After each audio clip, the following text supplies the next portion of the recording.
Chegando aqui no espaço Integrarte, em Schroeder, que nós temos um exemplo de uma bioconstrução ainda em processo. E aqui o início do manejo de uma horta.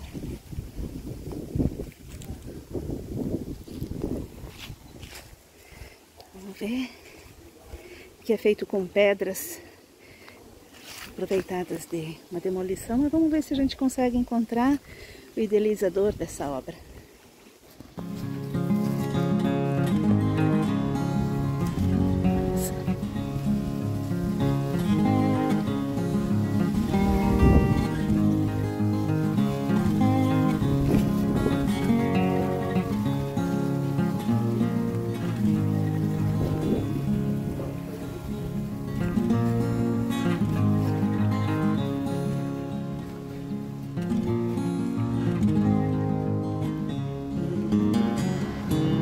Olá, Jean.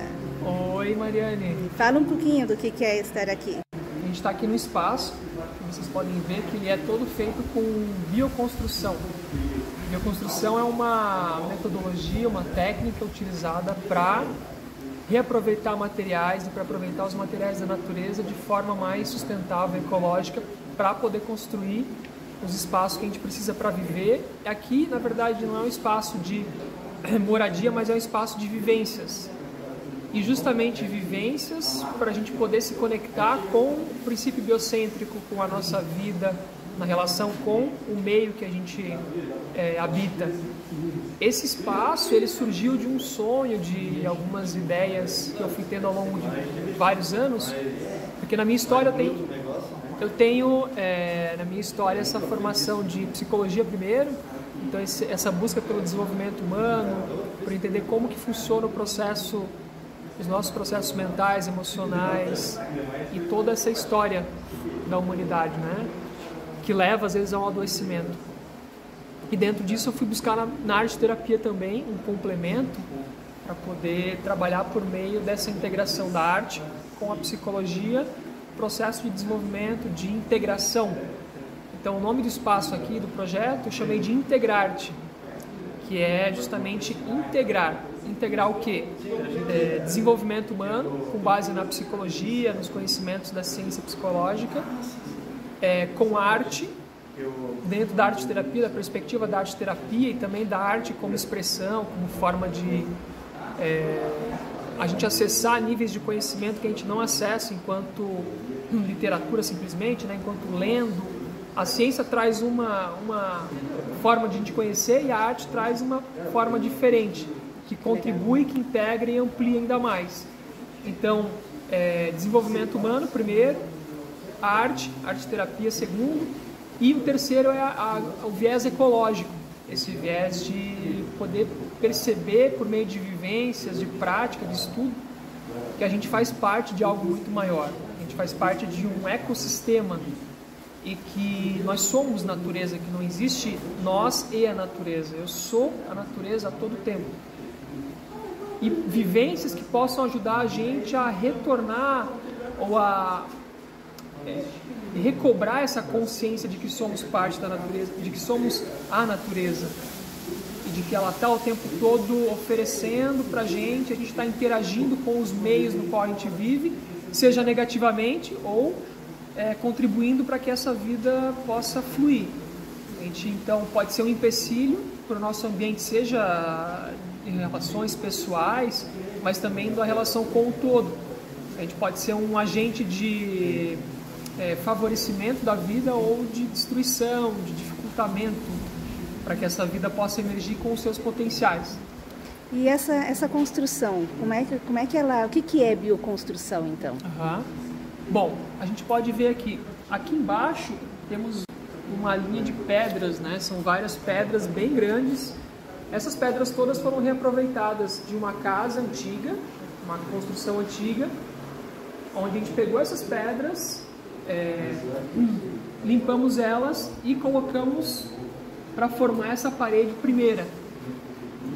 Isso daqui é um reaproveitamento, então todas essas pedras de baixo são um reaproveitamento de uma construção muito antiga. Esse é um dos princípios da bioconstrução, reutilizar, reaproveitamento. A parte de cima, que a gente vê com argila, com terra, são outras técnicas que vão utilizar argila, palha, basicamente, e madeiras que existem no local, madeira, bambu, para formar a trama. Os tijolos, as paredes do tijolo, são tijolos de adobe, que a gente chama. O adobe, ele é um tijolo artesanal, que ele não é queimado, ele é um tijolo cru. Que é esse que nós temos aqui, né? Esse tijolo da parede, e aqui tem uma forma no qual ele foi feito. Ele é feito nessas formas, onde é moldado o tijolo. Aqui temos alguns ainda. Aqui dá pra ver que ele tem palha, ele é feito de palha, areia e argila. Uma proporção, né? Mais ou menos 50% areia, 50% argila e palha. E com isso a gente consegue um impacto menor no meio ambiente, porque como eu não queimo ele, eu não gero fumaça, poluição, eu não utilizo carvão, não utilizo madeira para fazer a queima, porque comumente o tijolo ele é queimado, para ele virar uma cerâmica. Mas como aqui não vai ter umidade nenhuma na parede, não vai receber umidade, chuva, ele aguenta, ele resiste muito tempo. Ele tem a ver com as construções antigas? Sim, sim. As construções muito antigas, em países inclusive mais secos, é muito comum o adobe. A parede de adobe ou a parede de pau a pique, que são as outras duas lá. O pau a pique, não dá para ver aqui, mas dentro dele ele tem uma trama, como se formasse um xadrez, uma trama de bambus e madeiras. São amarradas com palha ou com arame, com barbante. São várias tramas e depois a gente vai colocando argila com palha para poder preencher essa parede e formar de fato, né, a parede. Esse preenchimento de argila com palha, essa mistura. E lá tem garrafas também, ainda não está 100% limpo, tem várias garrafas que estão sujas, mas aquilo lá é para fazer uma entrada de luz, para dar também um visual diferente, e é onde a gente pode reaproveitar as garrafas de vidro. Elas também fazem a estrutura, então? Sim, elas ajudam na estrutura. Que é como aqui em cima. Isso, aqui em cima tem uma estrutura de garrafas, ali em cima elas estão na horizontal, e lá atrás, dá para ver mais exatamente, lá a gente utilizou quase como se fossem tijolos as garrafas. Corta ela e une os dois fundos. Isso é o que chama de cobre? Oi? Isso é o que chama de cobre? Sim, aqui é o cobre. O cobre nada mais é do que a mesma massa que a gente utilizou lá também é cobre, né? Cobre quer dizer que você vai moldando ele, é uma massa de argila com palha e areia que você molda ele de acordo com a tua necessidade. Lá, por exemplo, eu deixei aqueles vãos para a garrafa aparecer, aqui ela ficou mais reta, mas você pode fazer curvado também, pode fazer com nichos, ele permite uma variedade muito grande de formas. Aqui em cima a gente utilizou madeiras. Claro, aqui não tá acabado, ainda precisa dar um acabamento aqui com o óleo, né? Com o óleo natural, um lixamento e passar um óleo aqui também. Ele fica um aspecto bem bonito também.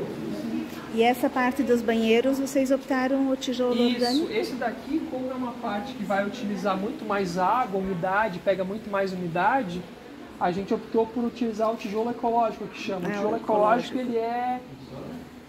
ele é muito mais, digamos, ecológico, sustentável do que um tijolo queimado ainda, porque ele também não é queimado. Ele é um tijolo que é feito com a areia, argila, uma grande quantidade de argila e uma porcentagem pequena de cimento. Então, mesmo que ele utilize cimento, é uma porcentagem muito pequena, em torno de 3, 4%, se eu não me engano. Para ele dar a estrutura, ele é prensado e secado, ele é seco no tempo, assim, na temperatura ambiente. Ele resiste muito bem à umidade também, e por isso que a gente optou aqui, porque são paredes que vão receber mais umidade. E essa parte aqui? Aqui ainda não está finalizado, a gente vai utilizar aqui o mesmo sistema de garrafas, colocar muitas garrafas aqui, que a gente tem guardado no estoque aqui. Então a gente está fazendo a parte de estrutura aqui, ainda falta uma parte de estrutura de madeiras, colocar bambu aqui, para fazer aquele sistema que eu falei de pau a pique, que é para dar a estrutura da parede. Depois a gente vai encaixar as garrafas ali no meio para entrar essa luminosidade.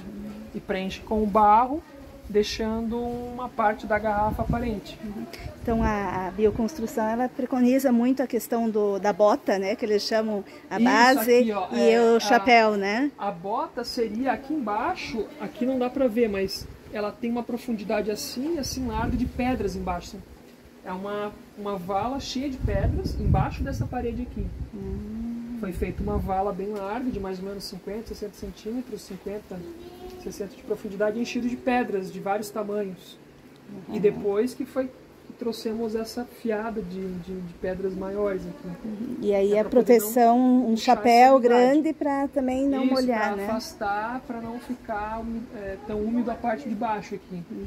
Que legal. Mas por isso que a gente colocou essas pedras, porque a pedra ela é muito resistente à umidade, ela não desmancha, ela não transmite umidade daqui para cima. E você comentou comigo essa questão do biodigestor, não? Como é que é? Sistema de evapotranspiração, que a gente está construindo lá embaixo. E aí vai utilizar esses pneus aqui, né? Isso, a gente vai utilizar os pneus lá naquela vala. É uma vala que a gente fez ela com mais ou menos 8, 9 metros de comprimento e 1,70 m de profundidade. Ali a gente vai formar uma galeria de pneus, com esses pneus, que é onde os dejetos aqui do banheiro, né, o esgoto, ele vai passar lá por dentro e vai se degradando. Tem um processo anaeróbico que chama, que é onde as bactérias vão digerindo esse esgoto. Mas ali vai toda a água cinza e a negra ou só a negra? Só água negra, só água de vaso sanitário. Tá. A outra água ela está desviada para uma vala que vai drenar lá para baixo, para outro local. Ali é só água de banheiro, só água negra realmente. Do vaso sanitário, só vaso sanitário. Para não sobrecarregar o sistema também. E daí então forma a galeria de pneus, depois tem uma camada de pedras grandes, que é onde a água vai ficar ali de alguma forma também espalhando por meio daquelas pedras grandes. Depois uma camada de pedras menores, até brita, pedras finas, areia e terra. Uma camada de terra grande onde a gente vai plantar bananeira, taioba, inhame, plantas que são aquáticas, digamos, que gostam do ambiente aquático, que elas vão enraizar e sugar e drenar essa água. E elas vão evaporar o líquido que está lá embaixo, sugar os nutrientes, que são, digamos, a parte do dejeto, do esgoto que foi sendo fermentado dentro dos pneus, e ele vai escoar para fora dos pneus e a planta vai sugar, então não sobra nada lá dentro. A água vai desmanchando aquele dejeto e a planta vai sugando tanto a água quanto os nutrientes que estão ali. Ela faz a purificação. Isso, ela purifica. Tá, você vai colocar lá a bananeira. E o fruto dessa bananeira é possível comer ou não é recomendado? Sim, é possível, porque no processo de deterioração desse esgoto, na verdade, ele vai fermentar a uma temperatura bastante alta lá dentro. Ele fermenta e com isso ele vai matando os patógenos, digamos assim, né? Que poderia causar alguma doença para a planta, inclusive. E a partir do momento que a planta suga, ela vai processar, dentro dela a planta ela não absorve, por exemplo, bactérias, ela não vai absorver vírus. Uma bananeira ela não absorve isso é do ser humano, né? Dos animais, vírus. Ela vai interagir com as bactérias que estão ali nas pedras de baixo, porque a raiz dela vai até lá dentro. E ela vai com as bactérias, a bactéria ajuda ela a sugar os nutrientes e a água. E ela vai sugar só o nutriente necessário. Então ela é muito mais ecológica do que as tradicionais fossas. Muito mais, com certeza. Por isso que a gente optou para fazer sentido com todo o sistema que a gente está construindo aqui. Que legal. Quanto tempo que já está nessa obra aqui, Gê? A gente começou a pensar o projeto em 2018, daí executar ele em 2019, mais ou menos. Metade de 2019, parte de fundação, daí levantar a construção. Em 2020 daí a gente parou bastante, parado praticamente. Em 2021 eu retomei daí. Desde 2021 que a gente está construindo paredes e coletando materiais, porque tem toda uma questão de você coletar as pedras, materiais, garrafas. Esses vidros aqui, por exemplo, são vidros que eu comprei de reaproveitamento de empresas que tem estoques de vidros que foram feitos furação errada, por exemplo, ou está trincado, então eles revendem para quem quer reutilizar. Ele tem aquela furação ali, né? Então é um vidro que é muito mais em conta e você está reaproveitando ele também para um outro uso. Dando uma função, né? Também. Legal. Nossa, que sensação de prazer de ver essa construção, né? Agora sonho realizado. Precisamos só finalizar a parte de acabamento de fundação, do piso, né? Fazer o acabamento do piso. E tem uma outra parede para fazer fechamento. E finalizar ali o sistema de tratamento. Tá, e como é que funciona essa questão de voluntário? Já vamos divulgar isso também. A gente está iniciando agora, de novo, um processo de oficinas e mutirões, geralmente eu proponho aqui. Oficinas é quando tem alguém que vem passar uma informação mais técnica, com conhecimento. Agora a gente estava fazendo de agrofloresta, né, ontem e hoje. E futuramente eu quero chamar o Rafa também para fazer o sistema de evapotranspiração, de tratamento de água negra. Avisa a gente. Então a gente vai ter uma outra oficina daí, que tem um foco também para quem quer aprender, para quem quer entender sobre compostagem, tratamento de águas. A oficina geralmente a gente faz no sistema, tem uma taxa ou então um valor de contribuição espontânea. Quando é multirão, a gente fez alguns multirões aqui. Daí não é necessariamente alguém que tem um conhecimento técnico mais avançado. Eu fiz alguns multirões de bioconstrução aqui, porque eu já tenho um conhecimento, mas eu não sou especialista nisso. Então daí a gente se reúne e coloca a mão na massa mesmo, né? Resgatar o que era antigamente, fazer junto, multirão, né? É multirão. Daí quem puder, voluntariamente, participa. E claro, sempre vai aprender alguma coisa. A gente faz uma dinâmica também para poder integrar o pessoal e poder, porque o objetivo é resgatar esses vínculos comunitários. E não comentei antes, eu acho que mas o que me levou a construir esse espaço, me motivou muito, é o processo com a biodança, que é esse processo de olhar para a vida a partir da minha vivência interna, na relação com o outro, quando eu estou com o outro e na relação com o todo. Então é resgatar essa coerência entre o que eu sinto, como eu me expresso no mundo. E a biodança propõe que a gente possa resgatar isso por meio da vivência.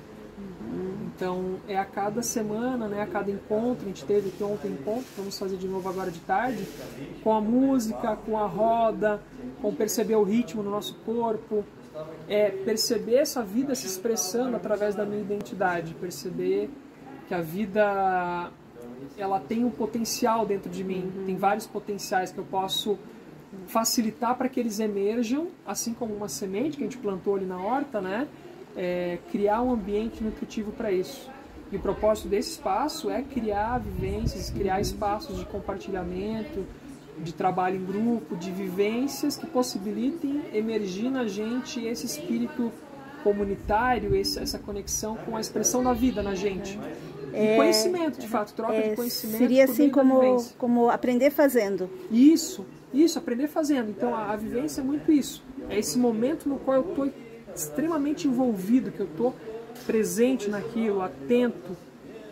Na biodança, claro, ela é muito mais na questão senestésica do corpo, né, de perceber a sensação da minha emoção surgindo com a música, na relação com o outro, mas a gente vê que isso se expande para muito mais do que no momento especificamente da aula de biodança. Porque isso daqui surgiu por conta de vivências que me tocaram profundamente e me fizeram ter vontade de criar um espaço para propor isso para outras pessoas, né? Que bonito essa conexão consigo, com o outro e com o todo. Então essas três dimensões são muito importantes. E a três dimensões da vida, né? E a gente acaba ganhando com isso também, né? Claro, todo mundo pode participar e fazer parte desse movimento, que eu acho que é algo bem interessante, né? Você fazer parte de um movimento que está alimentando a vida e que não está destruindo, ou que está predando de certa forma, né? Então a gente está nessa, digamos, via contrária dessa predação. A gente está buscando incrementar, fortalecer e expandir esses processos de vida. Mas é difícil, né? Se você pensar na questão de sociedade que a gente está vivendo, às vezes encontra algum... É desafiador porque um ponto central desse desafio é o paradigma individualista, que é muito estimulado. Estimulado, digo, por todo o sistema cultural, econômico que a gente vive. cada um ter o seu cantinho para morar, cada um ter a sua casa, cada um ter tudo individualizado, né? A gente não compartilha mais as coisas. Então eu quero... E o que eu vou lucrar com isso? A ideia do lucro, né? Essa obsessão por ter vantagem em alguma coisa. Ah, mas o que eu vou ter de lucro com essa vivência? O que eu vou ter de lucro com essa experiência? Não é um lucro financeiro, é um aprendizado, ele é muito mais do que um valor financeiro, ele é um valor existencial. Eu acho que é esse valor existencial. Rever conceitos, né? Isso, rever conceitos. Exato. Trazer mais valor para a experiência, para a vivência, e valores no sentido de valores que facilitam a nossa expressão da humanidade, que estimulam os potenciais humanos, né, mais... como é que eu posso dizer, mais importantes de fato, né? Como a solidariedade, a empatia, esse senso de trabalho em grupo, o respeito, a diversidade, esse senso de propósito, né? De engajamento, de motivação. Integrar-te. Isso, integrar tudo isso. Por isso que vem integrar-te mesmo. Quer deixar mais alguma informação pra gente? Alguma coisa? Eu quero agradecer a tua presença aqui, teu marido também, agradecer desses 2 dias maravilhosos, que é desafiador, é tudo novo, né? Primeira vez que a gente está fazendo esse formato de essa oficina, né? De agrofloresta e biodança, integrando essas duas coisas, mas eu fico muito feliz de ver que tem pessoas interessadas. E o que eu quero dizer é que fiquem atentos, de repente, à página do Integrarte, que eu divulgo por lá os trabalhos, as próximas oficinas, @integrarte.arte, e acompanhe por lá, vou colocar alguns vídeos, divulgação do trabalho que foi feito aqui também, dos próximos eventos. Legal, então, parabéns, amor. Vamos aqui, vamos ver se a gente consegue aparecer junto. Valeu. Tchau, tchau.